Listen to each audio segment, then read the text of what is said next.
So what happened between you and Kanye? Oh, wow. Two great Kanye stories in one day. Um, so, first album, Rolling Stone sends me out to Jersey to interview this hot new producer rapper who's got an album charting. He's got a song on the radio. It's hot to death. Jesus Walks. Okay. So, and if you haven't heard the song, then stop this recording and go listen to that and come back after you're fully educated. But you may remember he sort of says in the song, like, well, yeah, Jesus is black, but let's not make a big deal out of it right now. But he definitely alludes to, like, clearly I think Jesus is black. So I get to his house, and he lives in Jersey in this high rise. He wasn't on the top then, but he was like high up, but he still had ways to go. He's still building as an artist. This is his first album, so it's still just building now. And he takes like an hour to get dressed, right? Like, which polo shirt? Ugh! And so I'm walking around the house as he's getting dressed, and I notice this gigantic poster on the wall of Kanye. And in performance, like, and I'm like, so when he finally comes out, I'm like, what's up with the poster? You have a poster of you on the wall in your house. And he said something brilliant. I have to cheer for me before anyone else can cheer for me. Mm. And, it sets up the notion that you have to be a fan of yourself. You have to be confident about yourself. You have to believe in yourself before anybody else might believe in you or be a fan of you. And it sets up, of course, the, egomaniacal Kanye that we would get years later. But if you approach that technique properly, it can give you a lot of self-esteem. It can be really valuable for you. And for a long time, I would do college speeches and end with that story just based on the notion of, like, you can put a poster of yourself on the wall in your mind and derive that sort of self-confidence that you need. Because everyone deserves to believe in themselves. And he really manufactured that within himself. Now, that said, within this moment of me saying, like, so what's up with the poster? And he's telling me, and now he's dressed in the polo, and he's got this Jesus piece on that he just got from Jacob the jeweler. I'm the first person who's outside of the family to see this Jesus piece. And it's done up with colored stones to where the hair is different, like two different blondes, and the eyes are like ice water blue, and it's clearly the 20th century white depiction of Jesus. And so I'm immediately like, oh, I thought you thought Jesus was black. Like, how come he's not black? And he was like, nah. They immediately dismissed what I said. And like, okay, we're moving on. And then like a little while later, like we're in the car and we're talking about various things, music, whatever. And he brought up, you think that this looks white? And I'm like, he's clearly white. I mean, his eyes are blue, money. Like, what the fuck? And he's like, okay. And then we talk and talk. And then he brings it up again. And I'm like, yeah, like it's white Jesus. So then on his own, he says, cancel my next 3 meetings and tell Jacob, the jeweler, that we're coming up now.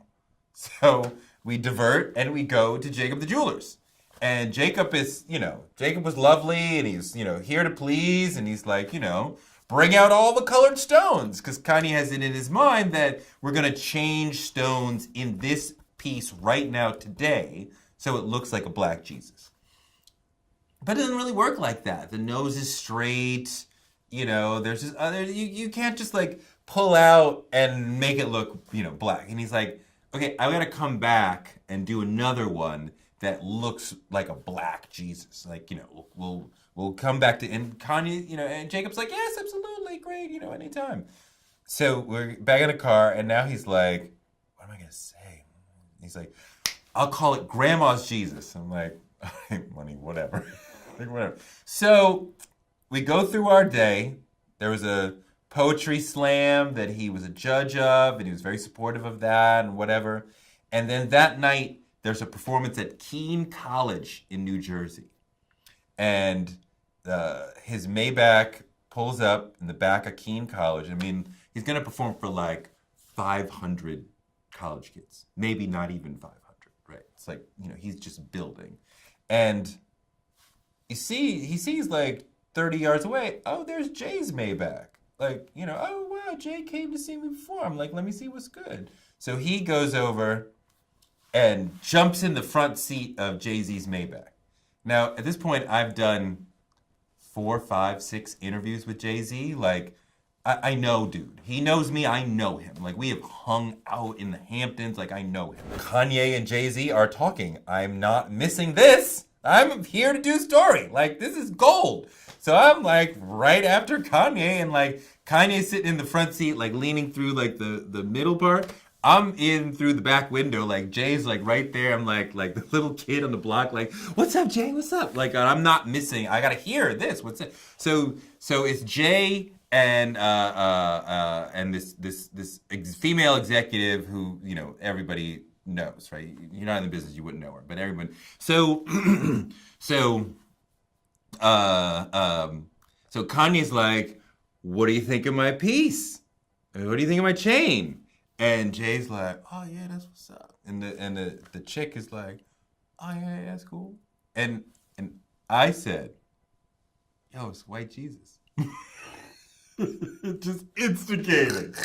And Jay, seeing the inch of space to be able to fuck with Kanye, goes right in like, oh yeah, man, you need to darken that face up. And the chick is like, yeah, you might want to tuck that in. Like, they totally flip like 180 from like, yeah, it's cool to me instigating. And then they're like, oh yeah, your $100,000 piece is whack because it's not black. Like, what the fuck? And like, that was the crux of the Rolling Stone story that I did on Kanye. And he's like, still mad, I think. It's like, for years, it's like, no, I'm not talking to you because you did that story. I'm like, are you kidding me? I mean, like, there was no shots intended in the story.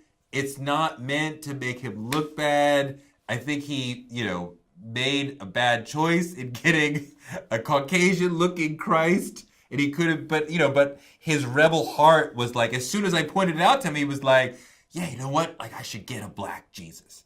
So, I mean, I don't say it to get at him or to nag him or to instigate any further. It's more just like, just being a journalist. It's not just to be a fly on the wall all the time. Occasionally, you can insert yourself into little moments in an authentic way and make the moment that much better. I used to think, how come Dream Hampton's stories are so much hotter than mine? Like when we were both young. And I realized over time that she was much better at authentically inserting herself into the situation in a way that would bring out more of a reaction from the artist versus the more fly on the wall approach.